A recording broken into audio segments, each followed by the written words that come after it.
এলাকাবাসীর যৌথ উদ্যোগে আয়োজিত আজকের এই তাফসীরুল কোরআন মাহফিলের মুহতারাম স্বনামধন্য সুযোগ্য সভাপতি, বিশিষ্ট সমাজসেবক, বিশিষ্ট রাজনীতিবিদ, অত্র অঞ্চলের সকলের অত্যন্ত প্রিয় মানুষ জনাব জসিমউদ্দিন চৌধুরী, আতালাল্লাহু উমরাহু ওয়া বারাকাল্লাহু ফি হায়াতিহি, আমরা সবাই বলি আমিন।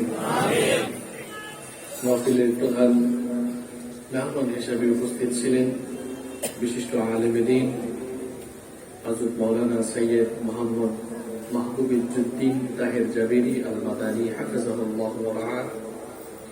আলোচনা করেছেন মাওলানা মাকসুদুর রহমান সাহেব। আপনাদেরকে ইসলামী সঙ্গীত শুনিয়েছেন শিল্পী কবির বিন সামাদ। আল্লাহ তাআলা সকলের ইজ্জত, সম্মান, ইলম এবং আমলগত যোগ্যতা আরো বাড়িয়ে দিন। মাহফিলের প্রধান অতিথি, বিশিষ্ট সমাজসেবক, অত্র অঞ্চলের গণমানুষের প্রিয় ব্যক্তিত্ব, ২০ নং আন্ডারচর ইউনিয়ন পরিষদের জননন্দিত চেয়ারম্যান জনাব আলী হায়দার বকশী সাহেব। আল্লাহ তাআলা ওনাকে সহ আমন্ত্রিত যত মেহমানবৃন্দ রয়েছেন সকলকে ইসলামের জন্য, কোরআনের জন্য কবুল করুন, আমরা বলি আমিন। মাহফিলে উপস্থিত সম্মানিত উলামায়ে কেরাম, আমার সামনে বসা অত্র এলাকার পার্শ্ববর্তী এবং দূরদূরান্ত থেকে আগত আল্লাহর দ্বীন প্রেমী, কোরআন প্রেমী, সর্বস্তরের তাওহীদি জনতা, যুগে যুগে আল্লাহর জমিনে আল্লাহর দ্বীনকে প্রতিষ্ঠার জন্য যারা সবচাইতে বেশি অগ্রণী ভূমিকা পালন করেছেন, আমার কলিজার টুকরা প্রিয় যুবক এবং তরুণ ভাইয়েরা, স্কুল, কলেজ, ইউনিভার্সিটি এবং বিভিন্ন মাদ্রাসা পড়ুয়া আমার প্রাণ প্রিয় মেধাবী ছাত্র ভাইয়েরা, মহিলা প্যান্ডেল থেকে এবং ঘরে বসে যারা শুনছেন, আমার শ্রদ্ধেয়া সম্মানিতা মা এবং বোনেরা, উপস্থিত মিডিয়ার প্রিয় কর্মী ভাইয়েরা, প্রাণ প্রিয় নোয়াখালীবাসী, আপনারা সবাই কেমন আছেন? পেছনের সবাই ভালো আছেন? আওয়াজ কি পেছনে যায়? হ্যাঁ, সবাই ভালো আছেন তো? আলহামদুলিল্লাহ। আমাদেরকে ভালো রেখেছেন কে?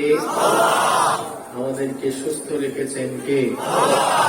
কোরআনের এই মেলায় আমাদেরকে শামিল হওয়ার তৌফিক দিয়েছেন কে?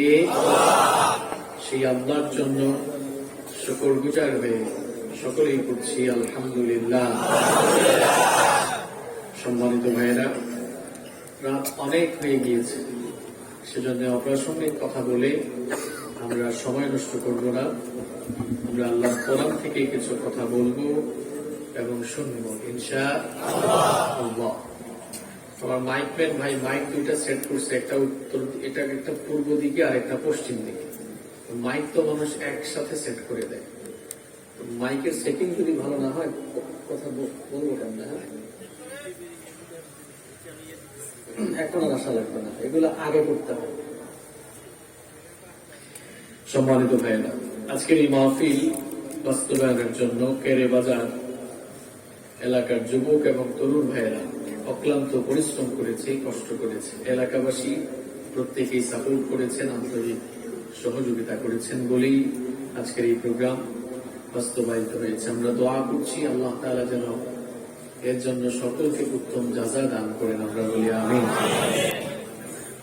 যুবক ভাইয়েরাই হচ্ছে ইসলামের প্রাণশক্তি। এই যৌবনকালীন বয়সটা হচ্ছে মানুষের জীবনের সবচেয়ে গুরুত্বপূর্ণ সময়। কোন মানুষ যদি বৃদ্ধ বয়স পর্যন্ত বেঁচে থাকে তাহলে সে তার জীবনে 5টি পর্যায়ে অতিক্রম করে। 1 নম্বর হচ্ছে শিশুকাল, 2 নম্বর হচ্ছে কৈশোরকাল, 3 নম্বর যৌবনকাল, 4 নম্বর প্রৌঢ়কাল এবং 5 নম্বর হচ্ছে বৃদ্ধকাল। মানুষ তার সংক্ষিপ্ত জীবনে এই 5টি পর্যায়ে অতিক্রম করে। যৌবনকালই হচ্ছে মানুষের জীবনের সবচেয়ে গুরুত্বপূর্ণ সময়। এর আগেও 2টি দুর্বলকাল রয়েছে এবং এর পরেও 2টি দুর্বলকাল রয়েছে। যৌবনকাল মানুষের একেবারে মাঝামাঝি জায়গায় অবস্থিত। দেখেন, এর আগে শিশুকাল, কৈশোরকাল, এরপরে প্রৌঢ় এবং বৃদ্ধকাল, মাঝখানে আছে যৌবন কাল। এই যৌবন কাল হচ্ছে সবচেয়ে গুরুত্বপূর্ণ। এজন্যই বলা হয় youth is called the golden season of human life. যৌবনকালকে মানুষের জীবনের স্বর্ণালী সময় বলা হয়। যৌবনকাল হচ্ছে একজন মানুষের জীবনের জন্য সবচেয়ে গুরুত্বপূর্ণ সময়। আবার এই যৌবনকালই হচ্ছে মানুষের জন্য অত্যন্ত ঝুঁকিপূর্ণ সময়। যৌবনকাল গুরুত্বপূর্ণ কেন? কারণ কেউ যদি তার যৌবনকালকে যথাযথভাবে কাজে লাগাতে পারে, সে তার উন্নত কেরিয়ার, চারিত্রিক সমৃদ্ধি এবং জীবনের কাঙ্ক্ষিত সফলতা লাভ করতে সক্ষম হবে। এজন্য যৌবনকাল একজন মানুষের জন্য অত্যন্ত গুরুত্বপূর্ণ। আবার এই যৌবনকাল মানুষের জন্য ঝুঁকিপূর্ণ বটে। কি কারণে ঝুঁকিপূর্ণ? কেউ যদি তার যৌবনের অপব্যবহার শুরু করে দেয়, কেউ যদি যৌবনকালকে যথাযথভাবে কাজে না লাগায়, তাহলে যৌবনের অপব্যবহারের কারণে তার জীবন ধ্বংসের দ্বার প্রান্তে উপনীত হবে। দুনিয়া এবং আখিরাত উভয় জগৎই তার জন্য নষ্ট হয়ে যাবে। এজন্য যৌবনকাল হচ্ছে একজন মানুষের জীবনের সবচেয়ে গুরুত্বপূর্ণ সময়। এমনকি আপনি জানলে অবাক হয়ে যাবেন, পৃথিবীতে যতগুলো বিপ্লব, যত সংগ্রাম সফলতার মুখ দেখেছে, প্রত্যেকটি বিপ্লব কিংবা সফলতার মূলে যুবক এবং তরুণদের অবদানই সবচাইতে বেশি ছিল। সেই ভারতের স্বাধীনতা আন্দোলন থেকে নিয়ে শুরু করে 52 ভাষা আন্দোলন, 69 গণ অভ্যুত্থান, 71 স্বাধীনতা সংগ্রাম থেকে নিয়ে এর পরবর্তী যতগুলো আন্দোলন সফল হয়েছে, আপনি দেখুন প্রত্যেকটি সংগ্রামের পেছনে যুবকদের অবদান বেশি ছিল। চীন বিপ্লব, ফরাসি বিপ্লব থেকে নিয়ে শুরু করে পৃথিবীর সকল ঐতিহাসিক বিপ্লবগুলো সফলতার মুখ দেখেছে এই যুবক আর তরুণদের ত্যাগের চরম পরাকাষ্ঠা প্রদর্শনের কারণে। এমনকি স্বয়ং রাসূল করিম সাল্লাল্লাহু আলাইহি ওয়াসাল্লাম নবুয়ত লাভ করার পর দাওয়াতি কাজ যখন শুরু করলেন, নবুয়তি দায়িত্ব যেদিন থেকে শুরু করলেন, সেই দিন থেকে নিয়ে শুরু করে বদর, উহুদ, খায়বার, খন্দক পাড়ি দিয়ে একেবারে মক্কা বিজয় পর্যন্ত ইসলামের বিজয় সুনিশ্চিত করলেন। আর তাকে যারা সবচেয়ে বেশি সহযোগিতা করলো, তারাও মুসলিম উম্মার যুবক এবং তরুণ ছাড়া আর কেউ নয়। তাহলে বোঝা গেল সকল জায়গায় যুবকদের অবদান অত্যন্ত গুরুত্বপূর্ণ ছিল। এজন্য ইসলাম মানুষের জীবনের সবচেয়ে গুরুত্বপূর্ণ এই সময় যৌবনকালকে অত্যন্ত গুরুত্বের সাথে দেখেছেন। স্বয়ং রাসূল করিম সাল্লাল্লাহু আলাইহি ওয়াসাল্লাম যুবকদেরকে খুব ভালোবাসতেন, খুব পছন্দ করতেন। বিশ্বনবী সাল্লাল্লাহু আলাইহি ওয়াসাল্লাম যুবকদেরকে অত্যন্ত ভালোবাসতেন, যুবকদেরকে অত্যন্ত পছন্দ করতেন। বিশ্বনবী সাল্লাল্লাহু আলাইহি ওয়াসাল্লাম একদিন এক সমাবেশে বক্তৃতা করছেন।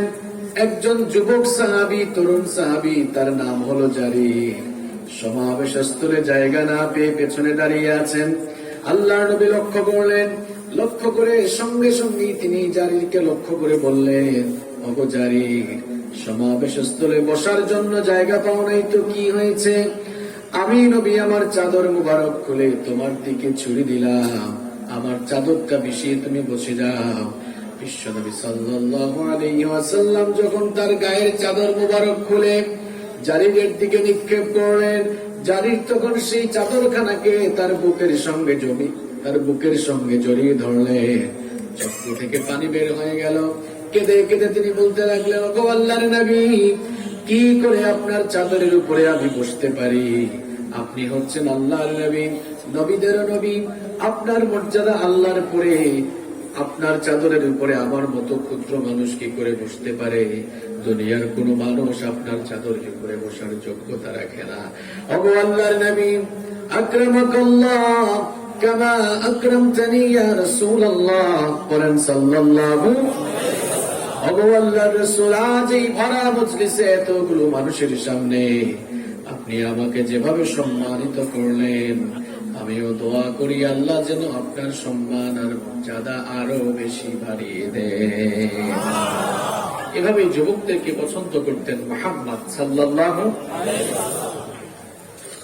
মাঝে মাঝে এক দুইজন করে উঠা বসা করে, যারা চলে যাবেন আমি 20 সেকেন্ড সময় দিলাম, চলে যাবেন, খুব ভালোভাবে বলছি। এরপরে যদি কেউ উঠা বসা করেন আমি কিন্তু আর ভালোভাবে বলবো। এটা খুব খারাপ একটি পরিবেশ। কথা বলার জন্য সুন্দর পরিবেশ দরকার। আমি যেহেতু অনেক লেট করে উঠেছি, বেশিক্ষণ কথা বলবো না, কিন্তু যতক্ষণ কথা বলবো এখানে আওয়াজ হবে না, এখানে ওয়াজ হবে, আলতু ফালতু কথা হবে না। সুতরাং যারা একটু পর পর উঠা বসা করে এরা পরিবেশ নষ্ট করে। এই পরিবেশ বিনষ্টকারী মানুষদের মাহফিলে দরকার নেই। এই পরিবেশ বিনষ্টকারী মানুষগুলো আগে থেকেই চলে গেলে ভালো। রিয়েল শ্রোতা দরকার, যারা শেষ পর্যন্ত থাকে, এরা হচ্ছে রিয়েল শ্রোতা।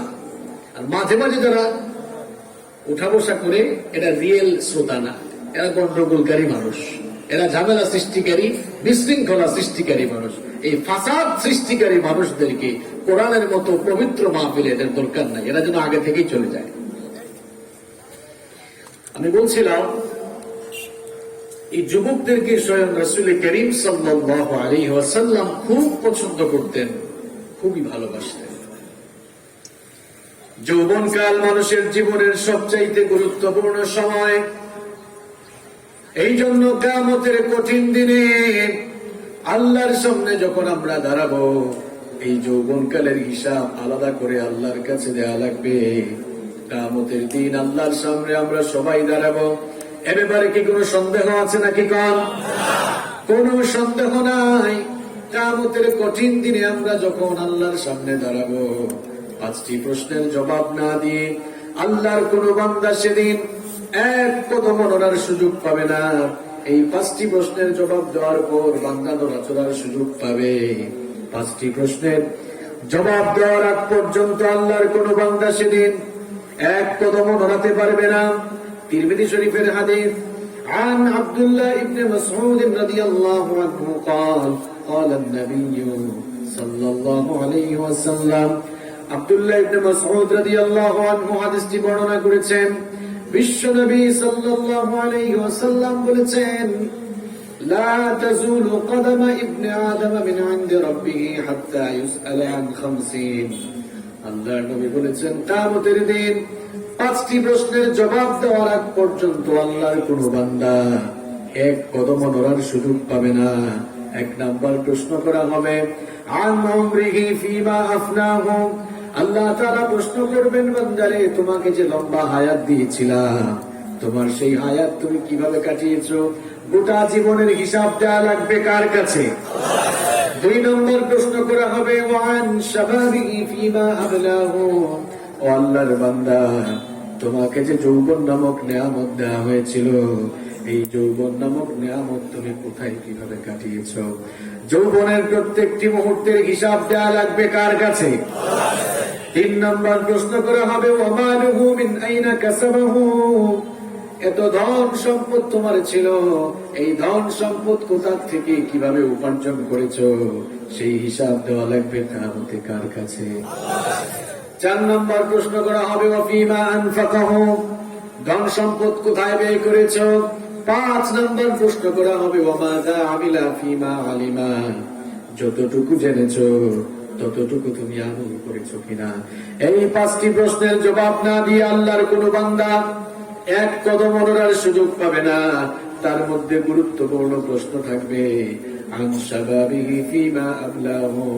আল্লাহর বান্দা, তোর যৌবন কাল তুই কোথায় কিভাবে কাটিয়েছিস? যৌবনের হিসাব দেওয়া লাগবে কার কাছে?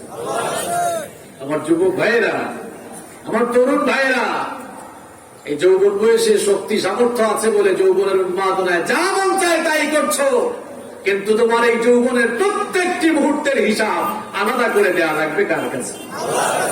আর যে বাবারা এসেছেন, চুলদারি পেকে গিয়েছে, আপনাদের যৌবন তো চলে গিয়েছে, যৌবনের হিসাব কিন্তু আলাদা করে আল্লাহর কাছে দেয়া। যৌবনের হিসাব না দিয়ে একটা মানুষ আল্লাহর সামনে থেকে এক কথা আল্লাহর সুযোগ পাবে না। আল্লাহু আকবার। যুবক ভাইয়েরা, কোথায় কাটছে তোমার যৌবন? কিভাবে যাচ্ছে যৌবন? এই যৌবনের হিসাব দেওয়া লাগবে কার কাছে? যেহেতু যৌবনকালের হিসাব আল্লাহর কাছে দেওয়া লাগবে, এই জন্য আল্লাহর নবীও বললেন, বুড়া হওয়ার আগে মানুষেরা তোমরা তোমাদের যৌবনকালের কদর করো। আল্লাহর নবী বললেন, ইখতানিম খামসান ক্বাবলা খামসিন, 5 জিনিস আসার আগে 5টি জিনিসকে গনিমত মনে করো, 5টি জিনিস চলে যাওয়ার আগে 5টি জিনিসের কদর করো। এর মধ্যে একটি বিষয় হলো আল্লাহর নবী বললেন, শাবাবাকা ক্বাবলা হারামি, বুড়া হয়ে যাওয়ার আগে যৌবনকালের কদর করো। বুড়া হয়ে যাওয়ার আগে যৌবনকালের কদর করো, কারণ এই যৌবন চিরকাল থাকবে। কথা বলেন, থাকবে? দেখেন, তাকিয়ে দেখেন, আজকের মাহফিলে কত বাবারা এসেছেন যাদের চুল দাড়ি পেকে গিয়েছে। আমার এই বাবারাও একদিন যুবক ছিল, ছিল না? সময়ের ব্যবধানে আজ বয়সের ভারে তারা রুজ্জ হয়ে গিয়েছে, আজ তারা বার্ধক্যে উপনীত হয়েছে। এখানে যারা যুবক আছেন, তরুণ আছেন, হায়াত থাকলে হয়তো এরাও একদিন যুবক হবে, এরাও একদিন বুড়া। তার মানে বোঝা গেল এই যৌবন থাকে? যৌবন থাকে? যৌবন থাকে না। এই যৌবন কেউ হারাতেও চায় না। Nobody wants to lose your time. কেউ এই যৌবন হারাতে চায় না। মানুষ যৌবন ধরে রাখার কিংবা যৌবন দেখানোর অনেক প্রচেষ্টা চালায়, অনেক চেষ্টা করে। দেখবেন চুলদারি যখন পেকে যায়, কেউ কেউ চুলদারিতে কালার করে দেখতে যেন ইয়াং ইয়াং লাগে। যৌবন মানুষ এত সহজে হারাতে চায় না। রাস্তাঘাটে বের হলে ওয়াজ মাহফিলের, তাফসীরুল কুরআন মাহফিলের যত পোস্টার চোখে পড়বে না, যৌবন হেফাজতের হারবালের যত পোস্টার আপনার চোখে পড়বে। ঢাকা শহরে গেলে দেখবেন পাবলিক গাড়িগুলোতে অন্য কোন পোস্টার এত গায়ের উপর ছিটায় মারে না, যৌবন হেফাজতের হারবালের যত লিফলেট আর পোস্টার গায়ে মানুষের গায়ে ছিটায় মারে। যৌবন হেফাজতের জন্য মানুষ যে এত প্রচেষ্টা চালাচ্ছে, এই যৌবন কি ধরে রাখা যায়? কথা বল না কেন? যৌবন ধরে রাখা যায়? টাকা পয়সা, ক্ষমতা, প্রভাব, প্রতিপত্তি কোন কিছু দিয়ে এই যৌবনকে ধরে রাখা যায়? চলে যাবে এই যৌবন, ফুরিয়ে যাবে এই যৌবন, হারিয়ে যাবে এই যৌবন। এই জন্য আল্লাহর নবী বললেন, ফুরিয়ে যাওয়ার আগে, চলে যাওয়ার আগে, হারিয়ে যাওয়ার আগে তোমার এই যৌবন থাকাকালীন সময়টাকে তুমি কাজে লাগাও, বলেছেন মুহাম্মদ সাল্লাল্লাহু আলাইহি ওয়াসাল্লাম। প্রশ্ন হলো, হুজুর, এই যৌবনের কদরটা আমরা কিভাবে করব? How to spend hour youth time? আমরা কিভাবে আমাদের যৌবনকাল কাটাবো? কিভাবে আমরা আমাদের যৌবনের মূল্যায়ন করব? কি করে আপনারা আপনাদের যৌবনের মূল্যায়ন করবেন? এবার শুনেন, আওয়াজ ছেড়ে দিয়ে শরীরের সকল শক্তিগুলোর মাঝ বরাবর এনে সবাই আওয়াজ ছেড়ে দিয়ে বলেন তো, যৌবন দিয়েছেন কে? যৌবন দিয়েছেন কে? যৌবন যিনি দিয়েছেন, সেই যৌবনদাতা মহান আল্লাহর জন্য নিজের যৌবনটাকে ওয়াকফ করে দিতে হবে। সেই আল্লাহর কাছে নিজের যৌবনটাকে সুপর্দ করে দিতে হবে। যৌবনকালীন বয়সে প্রত্যেকটি মুহূর্ত যার হুকুম মতো, যার বিধান মতো কাটাতে হবে, তিনি কে? আজান হয়ে গেল, আজান হয়ে যাওয়ার পর মসজিদে যাওয়া লাগবে, বিধানটা কার? আমি যদি মসজিদে যাই খুশি হবেন কে? আর আজান হওয়ার পর যদি মসজিদে না যাই খুশি হবে কে? আমরা শয়তানকে খুশি করব নাকি আল্লাহকে খুশি করব? যৌবনকালীন বয়সে শয়তানকে খুশি করলে জাহান্নামের পথে অগ্রসর হয়ে যাবেন, জাহান্নাম ঠিকানা হবে। আর যৌবনকালীন বয়সে যদি আল্লাহকে খুশি করা যায়, তাহলে আমাদের জন্য জান্নাত রেডি রেখেছেন কে? আমার যুবক ভাইগুলো নামাজে যায় না, নামাজে যায় না। তাদেরকে যদি বলি, ভাই নামাজে চলো, তো হুজুর দেখেন না এখনো ইয়াং যুবক মানুষ, বুড়া হয়ে নেই, তারপরে নামাজে। আপনি যে বুড়া হবেন এর কোনো গ্যারেন্টি আছে? পৃথিবীতে তো আসার সিরিয়াল আছে, কিন্তু যাওয়ার কোনো সিরিয়াল নাই। প্রথমে আসেন দাদা, এরপরে বাবা, তারপরে দাদার ঘরে নাতি হয়। এইরকম দুনিয়াতে আসার চমৎকার সিরিয়াল আছে, কিন্তু দুনিয়া থেকে যাওয়ার কোনো সিরিয়াল নাই। মাঝে মাঝে এমন করুণ দৃশ্য দেখা যায়, নাতির লাশ দাদা কবরে নামায়। আছে, এরকম আছে। ছেলের লাশ বাবা কবরে নামায়। আমার যুবক ভাইয়েরা, আমার তরুণ ভাইয়েরা, আপনারা ভাবছেন বুড়া হবেন, আপনাদের মতো কত যুবক কত তরুণেরা হঠাৎ করে মরে পৃথিবী থেকে চলে গিয়েছে, এখন কবরের নিচে ঘুমায়। আছে, এরকম আছে। এই দেখুন, গত সপ্তাহের ঘটনা। আমার বাসার পাশের বাসার এক ছেলে, আমি তাকে খুব আদর করতাম, খুব ভালোবাসতাম। ছেলেটার বয়স মাত্র 18 বছর, গত সপ্তাহে মারা গিয়েছে। কত বছর বয়স? আমার কত ছোট সে, 18 বছর বয়স। আপনি ভাবছেন আপনার বয়স 18, 20, 22, 25, বহুদিন বাঁচবেন। আরে ভাই, আমরা তো এমন মানুষ যে আমরা সব জানলেও আমাদের মৃত্যুর খবর আমরা জানি। কথা বলেন, জানেন? যার কাছে একটা স্মার্টফোন আছে আর ইন্টারনেট কানেকশন আছে, ঘরে বসে সে গোটা দুনিয়ার খবর নিয়ে ফেলতে পারে। তথ্য প্রযুক্তি উন্নত হওয়ার কারণে গোটা পৃথিবী এখন গ্লোবাল ভিলেজে রূপান্তরিত হয়েছে। এই জন্য ঘরে বসে গোটা দুনিয়ার খবর নেওয়া যায়। আমার ভাইয়েরা, ঘরে বসে গোটা দুনিয়ার খবর নেওয়া গেলেও আমরা তো কেউ জানি না আমাদের কার জন্য কাপড়ের কাপড় এসে দোকানে রেডি হয়ে আছে। কেউ জানেন আপনারা? এখন রাত 11:30 বাজে। গতকাল রাত 11:30টায় অনেক মানুষ দুনিয়াতে ছিল, আজ রাত 11:30টার আগেই কবরের নিচে ঘুমায়। আছে এরকম? আজ রাত 11:30, আগামীকাল 11:30 রাত আর আপনার জীবনে নসিব নাও হতে পারে। কত মানুষকে কথা দিয়েছেন, একজনকে কথা দিয়েছেন তার বাসায় দুপুরে দাওয়াত খাবেন, আরেকজনকে বলছেন বিকেলে তোমার সাথে মিটিং করব।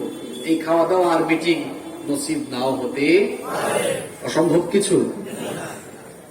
আমরা আমাদের মৃত্যু সম্পর্কে কেউ জানি? কখন যে আপনার গা থেকে কাপড় খুলে সাদা কাফন লাগানো হবে আপনি জানেন না। কত প্রত্যেক দিন মসজিদ গুলোতে কত মানুষের মৃত্যুর খবর এলান হচ্ছে, ঘোষণা হচ্ছে। কোন সময়ে যে মাইকে আপনার মৃত্যুর খবর ঘোষণা হবে আপনি নিজেও জানেন না। কত মানুষের জানাজায় আপনি যাচ্ছেন, কোন সময় যে মানুষ আপনার জানাজার নামাজে এসে সামিল হবে আপনি নিজে জানেন? কথা বলেন, জানেন? কত জানাজার পড়েছি নামাজ,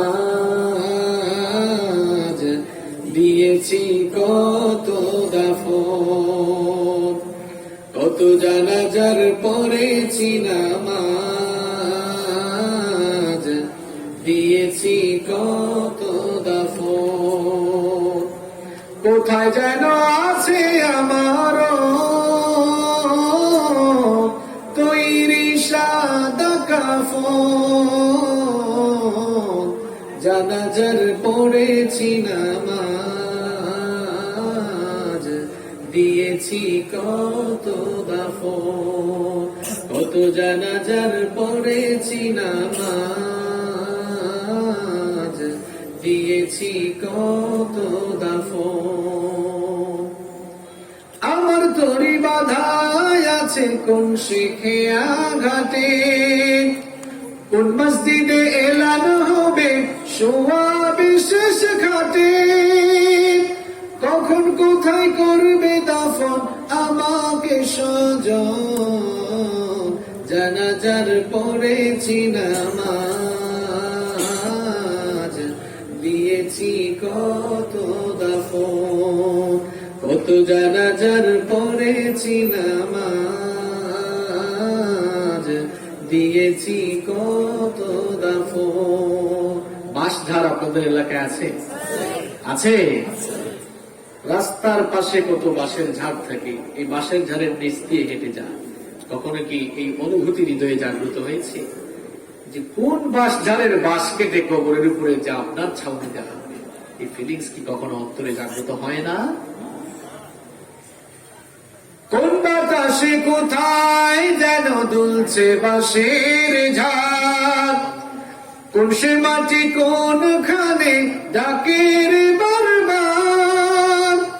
কোন বাতাসে কোথায় যেন দুলছে বাঁশের ঝাড়, কোন সে মাটি কোনখানে ডাকের বারবার। কোথায় যেন বর যাত্রী আছে রে 4 জন, জানাজার পড়েছি নামাজ, দিয়েছি কত দাফন, কত জানাজার পড়েছি নামাজ, দিয়েছি কত দাফন। জানাজার টাইম আপনারও আসবে, আসবে কিনা? আপনি মানুষকে বলছেন এটা আপনার বাড়ি, মানুষ আপনাকে জিজ্ঞেস করে বাড়ি কোথায়? এই যে ইটালিয়ান টাইলস করা, এটা আমার বাড়ি। আপনার বাবাও সারা জীবন বলেছে এটা তার বাড়ি, এই বাড়িতে থাকতে পারে নাই। এই কেরে বাজার এলাকার কোনো না কোনো কবরস্থানে 3.5 হাত মাটির নিচেই তার বাড়িতে ঠিকানা হয়েছে। আপনি বাড়ি বাড়ি করছেন, এই বাড়ি আপনার নয়, কবর হচ্ছে আপনার আসল বাড়ি। আমার যুবক ভাইয়েরা, আমার তরুণ ভাইয়েরা, শয়তান আপনাদেরকে ফাঁদে ফেলেছে, শয়তান আপনাদেরকে ধোঁকায় ফেলেছে, শয়তান আপনাদের জন্য প্রতারণার জাল বুনেছে। শয়তান আপনাদেরকে মসজিদ থেকে দূরে রাখতে চায়। আল্লাহ নবী বলছেন এই বয়সটাই হলো ইবাদতের বয়স। শয়তান তার বিপরীত মুখে অবস্থান নিয়ে আপনাকে মসজিদ থেকে দূরে রাখতে চায়, কারণ আপনাকে নামাজ থেকে দূরে রাখতে পারলে শয়তানের লাভ না লস। কোন মানুষকে মসজিদ থেকে দূরে রাখতে পারলে শয়তান যে কি খুশি হয় এটা শয়তান ছাড়া আর কেউ জানে। শুধু যুবক ভাইদের উদ্দেশ্যে কেন বলবো, আমার অনেক বাবারা, অনেক ভাইরা নামাজ পড়ে না। কি আপনি নামাজে যান না কেন? সমস্যা কোথায় আপনার? কেন আপনি মসজিদে যেতে পারেন না? আপনার ইমান কেন আপনাকে সাজদা দেওয়াতে পারে না? যে দুর্বল ইমান আপনাকে প্রত্যেক দিন 5 বার আল্লাহর কুদরতি চরণে সাজদা দেওয়াতে পারে না, এই দুর্বল ইমান কি করে আপনাকে জান্নাতে ঢুকাবে? বলেন আমাকে আপনি, এ কেমন ইমান আপনার? আপনার ইমান আপনাকে 5 বার সাজদা দেওয়াতে পারে না, এটা কেমন ইমান আপনার? নামাজ পড়লে খুশি হয় কে? নামাজ ছাড়লে খুশি হয় কে? আপনি নামাজ ছেড়ে দিয়ে কাকে খুশি করেন? আজকে ফজরের নামাজ গেল, আপনি ঘুম থেকে উঠে আল্লাহকে সাজদা দিতে পারলেন না। যোহর গেল, আসর গেল, মাগরিব গেল, এশা গেল, আল্লাহকে সাজদা দিতে পারলেন না। পুরো সপ্তাহে 5-7-35 ওয়াক্ত নামাজ গেল, শুধু জুমার নামাজে উপস্থিত হয়ে হাজিরা দিলেন। আপনি আনুপাতিক, আপনি একটু গড় মিলান তো। আপনি পুরো সপ্তাহে শুধু জুমার দিনে মসজিদে গেলেন, পুরো সপ্তাহে নামাজ কত ওয়াক্ত? কত ওয়াক্ত? মুখে ঠাডা পড়ছে নাকি? কথা বলেন, আরো দূরে বলেন, আরো দূরে বলেন। নামাজে গেছে কয়বার? কথা বলেন না কেন? কি শুধু ওই স্লোগান দেওয়ার জন্য ওয়াজে আসছেন না? বাস্তব ভিত্তিক কথা শুনে যান। 1 সপ্তাহে নামাজ কয়বার? আরো দূরে বলেন, কয়বার? সাপ্তাহিক নামাজি মসজিদে গেল কয়বার? দেখছেন কেমন শয়তান? 34 বার শয়তানকে খুশি করেছে, আর 1 বার কাকে খুশি করেছে? পুরো সপ্তাহে 35 ওয়াক্ত নামাজের মধ্যে 34 ওয়াক্ত নামাজ ছেড়ে দিয়ে 1 বার নামাজে গেল, 34 বার শয়তানকে খুশি করলো, আর 1 বার আল্লাহকে খুশি করে। যে লোকগুলো নিজেকে ইমানদার বলে দাবি করে, এর নাম ইমানদারি নয়, এর নাম বেঈমানি, এর নাম মুনাফিকি। দাঁত ব্রাশ করে না এক লোক বলে তার মুখ পরিষ্কার। যৌক্তিক না অযৌক্তিক কথা? এক কথা বল না কেন? দাঁত ব্রাশ না করে মুখ পরিষ্কার দাবি করা যেমন অযৌক্তিক, ঠিক তেমনি ভাবে নামাজ ছেড়ে দিয়ে নিজেকে ইমানদার দাবি করাও সম্পূর্ণ অযৌক্তিক। আমার কথা নয়, বলেছেন মুহাম্মদ সাল্লাল্লাহু আলাইহি ওয়াসাল্লাম, বাইনাল আবদি ওয়াল কুফরি তারকুস সালাহ। রাসূল করিম সাল্লাল্লাহু আলাইহি ওয়াসাল্লাম বললেন, আল্লাহর বান্দা আর কাফেরের মধ্যে পার্থক্যই হলো নামাজ ছেড়ে দেওয়া। মান তারাকা সালাতান মুতাআম্মিদান ফাকাদ কাফার। ইচ্ছে করে যারা নামাজ ত্যাগ করলো, নামাজ ছেড়ে দিল, কার সঙ্গে কুফরি করলো? আমার বাবারা, আমার ভাইয়েরা, কি করে নামাজ ছেড়ে দেন? কেন নামাজ ছেড়ে দেন? কেন মসজিদে আযান হলে যেতে পারেন না? এ কেমন দুর্বল ঈমান! আপনার ঘর থেকে মসজিদ 100 হাত, 200 হাত, 500 হাত, 500 মিটার, 600 মিটার। এই ঈমান আপনাকে ঘর থেকে বের করে 200, 300, 500 মিটার দূরের মসজিদে নিতে পারে না। এই ঈমান বুঝি আপনাকে জান্নাতে নিতে পারে? আহা, আফসোস লাগে। কত প্রকার নামাজে যে বের হয়েছে। নিয়মিত নামাজিদের বাহিরে অনিয়মিত নামাজিগুলো 5 প্রকার। কয় প্রকার? 1 নম্বরে যে বললাম সাপ্তাহিক নামাজি। এই নোয়াখালীতে সাপ্তাহিক নামাজি নাই। আছে মানে এই প্যান্ডেলের ভিতরেই আছে, আমি চেহারা দেখলে বুঝি। এরা হলো 1 নম্বরের সাপ্তাহিক নামাজি, তার সারা সপ্তাহের নামাজের খবর নেই। শুক্রবারে এসে জুমার দিন দেখবেন কি একটা ভিআইপি ভাবসাব নেয়, পাঞ্জাবি টাঞ্জাবি নতুন করে টুপি লাগিয়ে সবার শেষে আসবে। ইমাম সাহেব যখন আরবি খুতবা দেন অথবা নামাজের আগে এরকম করে আপনাদের এলাকায় ইমাম সাহেব খতিব সাহেব দুর্বল মানুষ, যারা এরা তো কিছু বলতে পারে না। যেই ইমাম যেই খতিব মসজিদের মিম্বরে বসে হক কথা বলতে পারে না, ওই ইমাম মসজিদের মিম্বরে বসার দরকার নাই, মিম্বর ছেড়ে দিয়ে কোথাও গিয়ে মাটি কাটেন। মিম্বরে বসে আপনাকে সাহসিকতার সাথে কথা বলতে হবে। আল্লাহর নবী মসজিদে নববীর মিম্বরে খুতবা দিচ্ছেন, এক লোক মসজিদের শেষে এসে সবার কাঁধ ডিঙিয়ে সামনে আসার চেষ্টা করছে। আল্লাহর নবী রাগান্বিত হয়ে খুতবা বন্ধ করে বললেন, এখানেই দাঁড়িয়ে যাও, যেখানে জায়গা পেয়েছ চুপ করে বসে যাও। সামনে আসতে হলে সবার আগে আসতে হবে। ভিআইপির ঘরের ভিআইপি, এটা মসজিদ, এটা আল্লাহর ঘর। ভিআইপি গিরি দেখাতে হলে তোকে সবার আগে মসজিদে আসা লাগবে। সবার শেষে মসজিদে এসে সামনের কাতারে আসা যাবে না, বরং সবার আগে এসে সামনের কাতারে বসা লাগবে।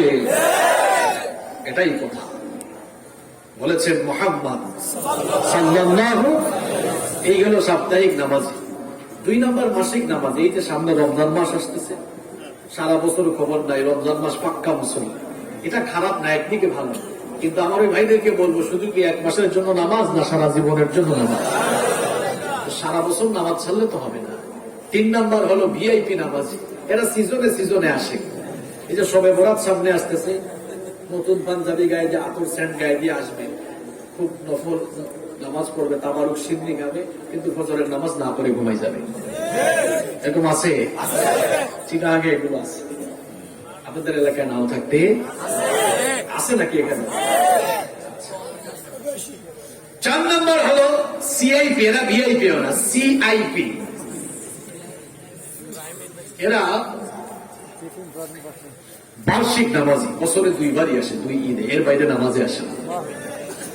5 নম্বর হলো জানাজার নামাজি। খালি জানাজার নামাজে যায়, খুঁজে কোন জানাজা আছে, তাও এমনি যায় না। এই যে ঠিকই বলছেন, লাশ সামনে রেখে একটু বক্তব্য দেওয়া যাবে, ভাইরাল হওয়ার সুযোগ আছে। চিন্তা করছেন কেমন বাটপা? কয় প্রকার নামাজি বললাম? এই যে সাপ্তাহিক, মাসিক, সিজনাল, বার্ষিক আর জানাজার নামাজি, এই নামাজিগুলোর নামাজ নিয়ে টিটকারি করার কোন ভ্যালু আল্লাহর কাছে আছে? আল্লাহ তাআলা সূরাতুল মুমিনুনের মধ্যে বললেন, সূরা মুমিনুন ভালো করে পড়বেন। সূরা মুমিনুন শুরু করছেন নামাজ দিয়ে, কোয়ালিটি গুলো বর্ণনা করে শেষ করেছেন নামাজ দিয়ে। এরপরে বললেন, এরাই সেই জান্নাতের ওয়ারিস, যেই জান্নাতকে আমি সবচাইতে নিয়ামত দিয়ে সাজিয়েছি। 1 নম্বরের জান্নাত, জান্নাতুল ফেরদাউস। 5 ওয়াক্তের নামাজিগুলোই জান্নাতুল ফেরদাউসের ওয়ারিস। সুবহানাল্লাহ। কেন নামাজে গেলে আপনার কি হয়? কেন নামাজে যেতে পারেন না? যখনই আপনি নামাজে ঢুকতে পারেন না, আযান হলে আপনি যদি মসজিদ থেকে দূরে থাকেন, মনে করবেন শয়তান আপনার উপরে খুব ভালো করে ভর করেছে, খুব ভালো করে আপনাকে শয়তান ভর করে ফেলেছে। কোন মানুষ যদি আজান হয়ে যাওয়ার পর কোন মুসলমান যদি নামাজে যায়, সে কার গোলামীর পরিচয় দেয়? কার গোলামীর পরিচয় দেয়? আর আজান হয়ে যাওয়ার পর কেউ যদি মসজিদে না যায়, সে কার গোলামীর পরিচয় দেয়? Decision is use. এখন সিদ্ধান্ত আপনার, কার গোলামি করবেন আপনি সিদ্ধান্ত নিন। আপনি সিদ্ধান্ত নিন। এতদিন যা করেছেন, আজকে তওবা করে মাহফিল থেকে যান। আজকের ফজর থেকে যেন আর মরার আগ পর্যন্ত 1 ওয়াক্তের নামাজও কাজা না। এই সিদ্ধান্ত নেওয়া যাবে? নেওয়া যাবে? আল্লাহ কবুল করেন, বলেন আমিন।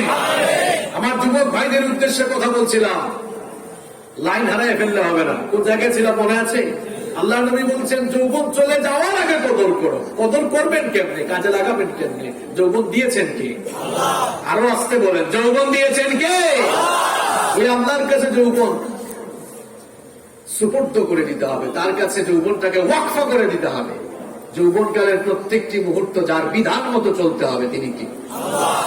আজান হয়ে গেল, সবার আগে মসজিদে দৌড়াতে হবে। আমার যুবক ভাইদেরকে বলছি, যৌবনকালের বয়সের ইবাদতের দাম আল্লাহর কাছে অনেক বেশি। আল্লাহ নবী বলেছেন, একজন বুড়া মানুষের ইবাদতে আল্লাহ যত খুশি হন, একজন বুড়া মানুষের ইবাদতে আল্লাহ যত খুশি হন, একজন যুবক যখন আল্লাহর ইবাদত করে আল্লাহকে সাজদা দেয়, আল্লাহ তার চাইতে আরো বেশি খুশি হন। এই জন্য নিজের যৌবনটাকে আল্লাহর দ্বীনের জন্য, আল্লাহর জন্য উৎসর্গ করে দেন।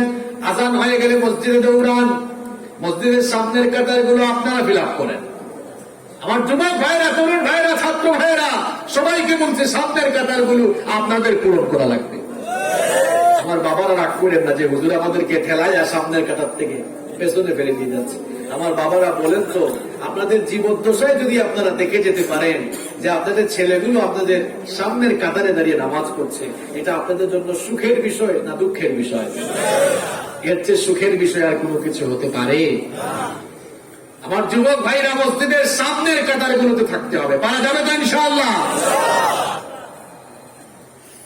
যৌবনকালীন বয়স আল্লাহর জন্য উৎসর্গ করে দেন।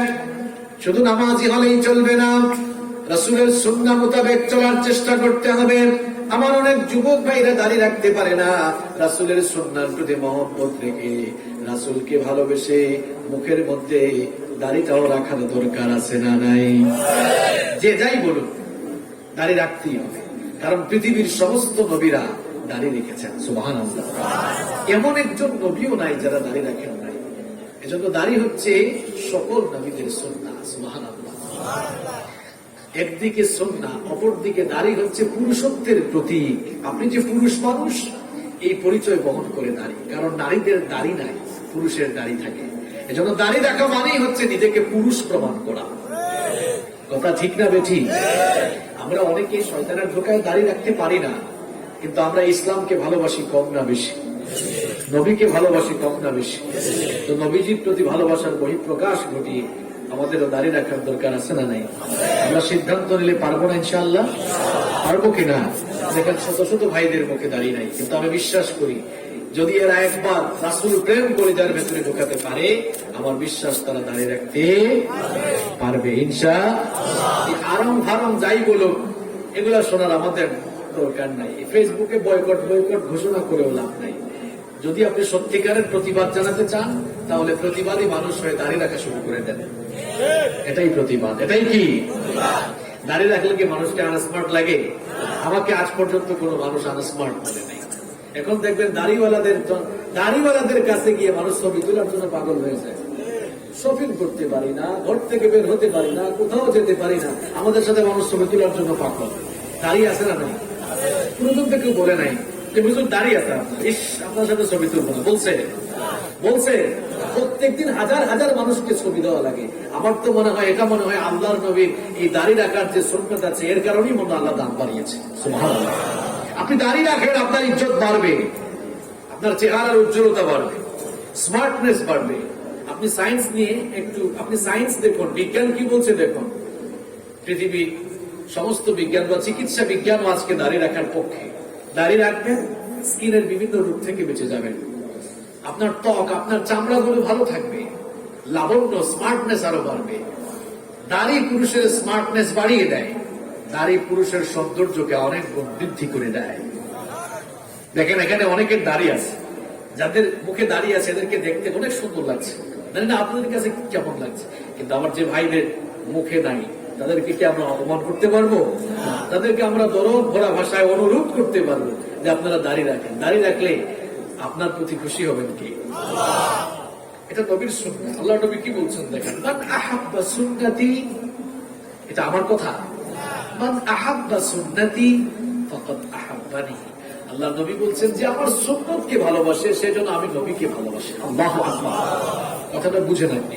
মান আহাব্বা সুন্নতি ফাকাদ আহাব্বানি, যে আমার সুন্নতকে ভালোবাসে সে আমাকে ভালোবাসে।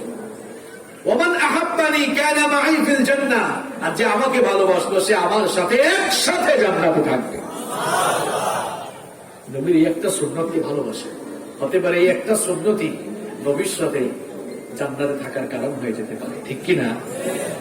আমার যুবক ভাইরা এই জন্য দাঁড়িয়ে রেখে দেন, 5 ওয়াক্ত নামাজে যান, মা বাবার খেদমত করেন, নিজের যৌবনকালীন বয়স আল্লাহর দ্বীন কায়েমের আন্দোলনের জন্য ওয়াকফ করে দেন। এইভাবে যদি আল্লাহর দ্বীনের জন্য, আল্লাহর কোরআনের জন্য, আল্লাহর জন্য নিজের যৌবনটাকে ওয়াকফ করে দিতে পারেন, তাহলে কিয়ামতের দিন দুনিয়ার এই নকল যৌবনের পরিবর্তে, দুনিয়ার ক্ষণস্থায়ী যৌবনের পরিবর্তে কিয়ামতের দিন চিরস্থায়ী যৌবন দিয়ে চিরস্থায়ী জান্নাতের ভেতরে ঢুকাবেন কে? কোন বুড়া মানুষ কিয়ামতে জান্নাতে যাবে না, কোন কালো মানুষও জান্নাতে যাবে না।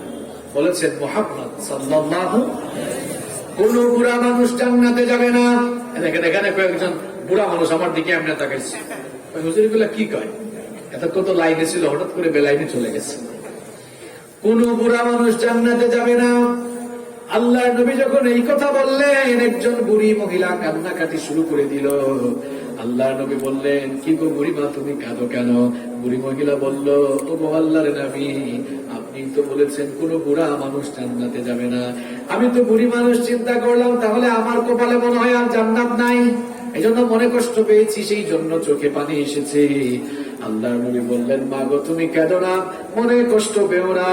জান্নাতকে তো রব্বুল আলামিন সীমাহীন অফুরন্ত নিয়ামত দিয়ে পরিপূর্ণ করে রেখেছেন।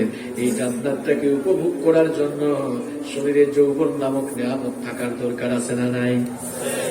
যদি আপনার যৌবনই না থাকে, জান্নাতে গিয়ে আপনি 72 জন হুর সামলাবেন কেমনে?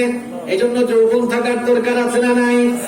জান্নাত হলো এনজয় করার জায়গা, ফুর্তি করার জায়গা, মজা করার জায়গা। এই জন্য জান্নাতের ভেতরে গিয়ে আপনি যেন ভালো করে জান্নাতটাকে উপভোগ করতে পারেন, সেই জন্য রব্বুল আলামিন কিয়ামতের দিন সকল বুড়া আর বুড়িদেরকে 30 বছরের ভরা যৌবন দিয়ে তার জান্নাতে ঢুকাবে। তাহলে আমার বুড়া বাবারা যারা আছেন সবাই যৌবন নিয়েই জান্নাতে ঢুকবে। সুবহানাল্লাহ। কোন কালো মানুষও জান্নাতে যাবে না। কালো মানুষ নাকি মন খারাপ করছেন নাকি? কালো কি তারা নিজেরা হয়েছে? কালো বানাইছে কে? সাদা আবার সাদা বানিয়েছেন কে? কোন কালো মানুষ জান্নাতে যাবে না। জান্নাত হলো বড় চমৎকার জায়গা, ফ্যান্টাস্টিক জায়গা। এই জন্য জান্নাতের ভেতরে আল্লাহ কোন কালো মানুষকে ঢুকাবেন না। যত মানুষ জান্নাতে যাবে তাদের চেহারাকে রব্বুল আলামিন পূর্ণিমার চাঁদের চাইতেও আরো সুন্দর বানিয়ে জান্নাতে ঢুকাবে। তাহলে কিয়ামতে চিরস্থায়ী যৌবন নিয়ে জান্নাতে যেতে হলে দুনিয়ার যৌবন বিক্রি করে দিতে হবে কার কাছে? এই যুবক ভাইরা এদিকে তাকাও। বিক্রি করা মানে কি বুঝতে হবে আগে। বিক্রি করা মানে কি বুঝতে হবে আগে। মনে করুন এই স্মার্টফোন এই ভাইয়ের ছিল, দেখেন দৃষ্টান্ত সরাসরি দিচ্ছে। এই স্মার্টফোন ওনার ছিল, উনি আমার কাছে বিক্রি করে ফেলছে। এখন বিক্রি করার পর এটার মালিক আমি না উনি? আমি হয়ে গেছি। এখন এই ফোন ওনার মতো চলবে না আমার মতো চলবে? আমার মতো চলবে, কারণ এটা আমার কাছে এখন বিক্রি হয়ে গিয়েছে।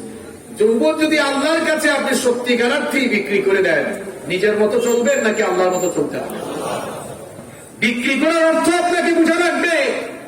আপনি যদি সত্যি আপনার যৌবনকে, আপনার জীবনকে আল্লাহর কাছে বিক্রি করে দেন, তাহলে মরার আগ পর্যন্ত যার বিধান মেনে আপনি চলবেন তিনি কি?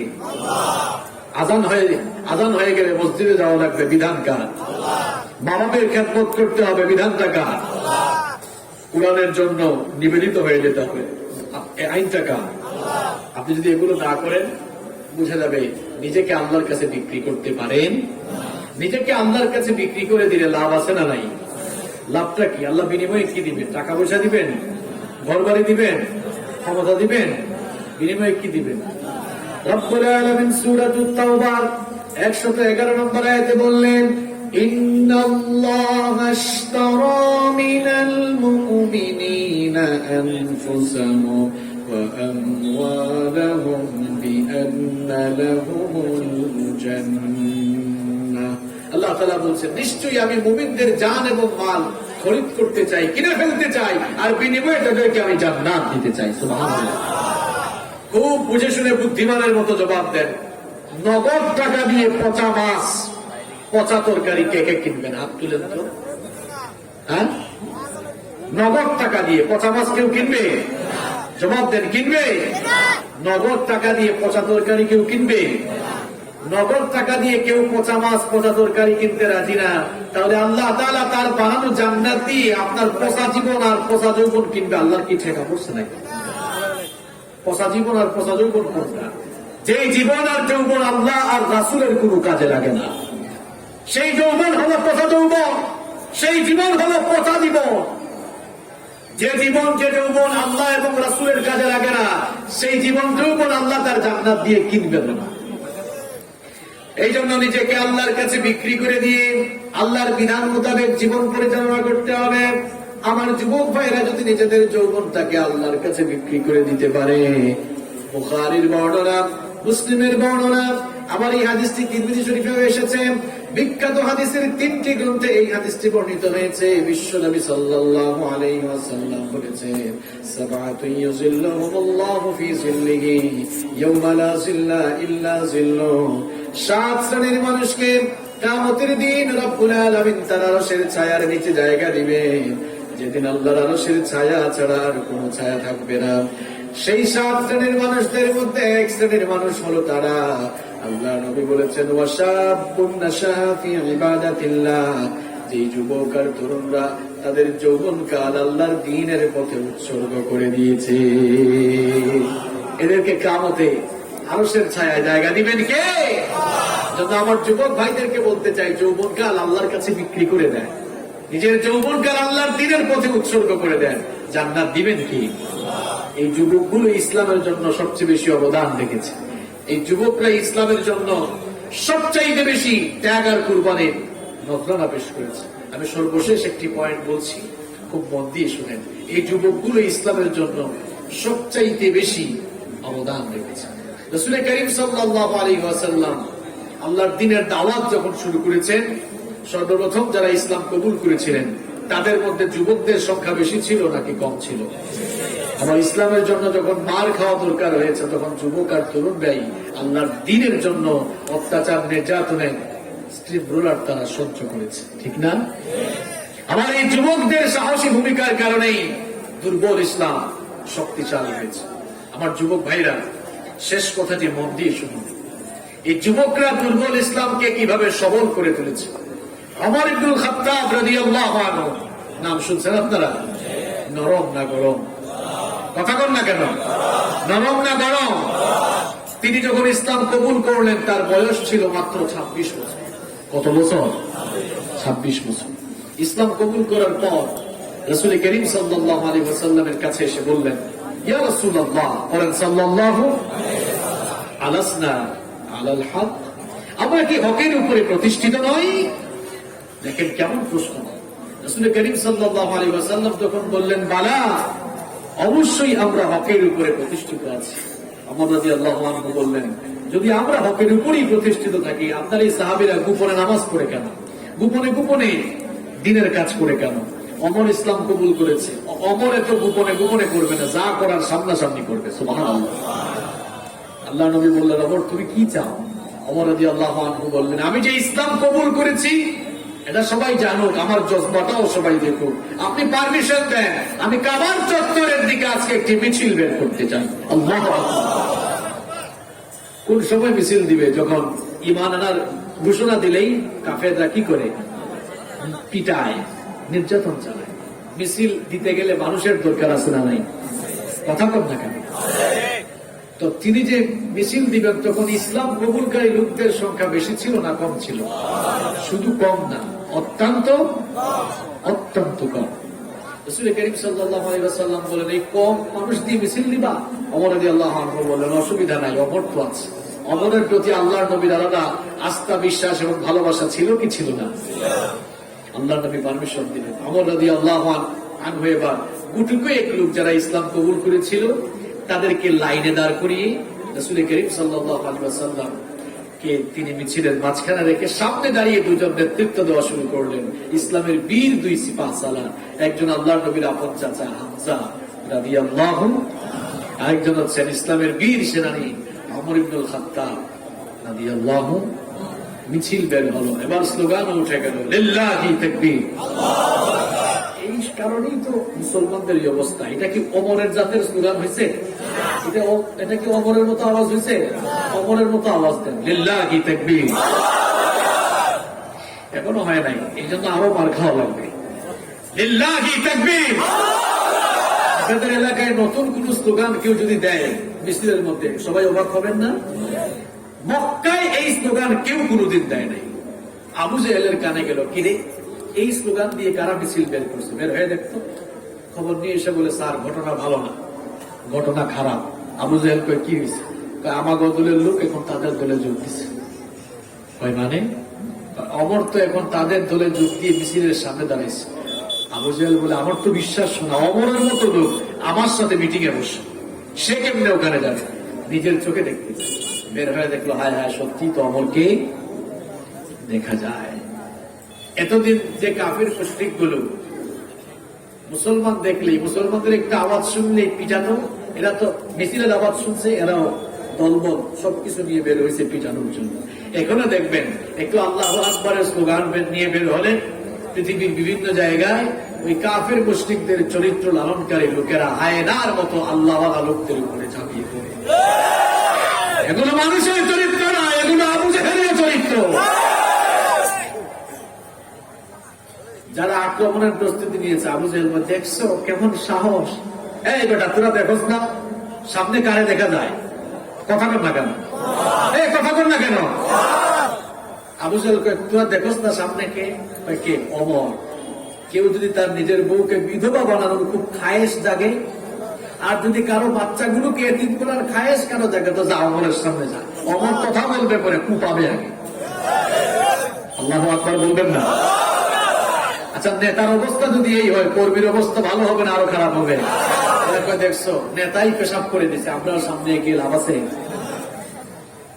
এক খবর মার খাওয়া সেই ইসলামকে শক্তিশালী করে তুলেছিল, দুর্বল ইসলামকে শক্তিশালী করে দিয়েছিল। অমর তো আপনাদের মতোই যুবক ছিলেন, ঠিক কিনা? আজ পৃথিবীতে এত যুবক, এত তরুণ, এরা ইসলামের মূল স্পিরিট থেকে দূরে সরে গিয়েছে। এই জন্য কাফের মুশরিকরা আজ আমাদের মাথায় কাঁঠাল ভেঙে খাওয়ার সাহস করছে। একটা সময় মুসলমানদের সামনে গোটা পৃথিবী প্রধানত ছিল। আমরা আজ ইসলামের মূল আদর্শ, মূল স্পিরিট থেকে দূরে সরে যাওয়ার কারণে আজ আমরাই তাদের কাছে প্রধানত হয়ে গিয়েছি। অমরের উত্তরসূরি মুসলিম উম্মার যুবক আর তরুণ ভাইদেরকে উদ্দেশ্য করে আমি বলতে চাই, গোটা পৃথিবীর সমস্ত, গোটা দুনিয়ায় আজ মুসলমানদের উপরে নির্যাতন চালিয়ে কারবালার ময়দানে পরিণত করা হয়েছে। দিকে দিকে মুসলিমরা মার খাচ্ছে। মজলুম এই মুসলমানদেরকে অধঃপতনের অতল তলদেশ থেকে বের করে আনতে হলে অমরের উত্তরসূরি যুবক আর তরুণ ভাইদেরকে সাহসী ভূমিকায় অবতীর্ণ হয়ে ইসলামের ঝান্ডা হাতে নিয়ে আল্লাহু আকবারের স্লোগান দিয়ে আবারও পৃথিবীর আকাশ বাতাস প্রকম্পিত করা লাগবে। আপনারা যদি একটিবার ঐক্যবদ্ধ হয়ে আল্লাহর দ্বীনের জন্য ঐক্যবদ্ধ হয়ে সবাই যদি আবারও অমরের মতো সাহসী ভূমিকায় ময়দানে নামতে পারেন, তাহলে দেখবেন কোনো বাংলা নাস্তিক, মুরতাদ আর ইসলাম বিরোধীরা কোরআনের বিরুদ্ধে, ইসলামের বিরুদ্ধে মুখ খোলার সাহসও পাবে না।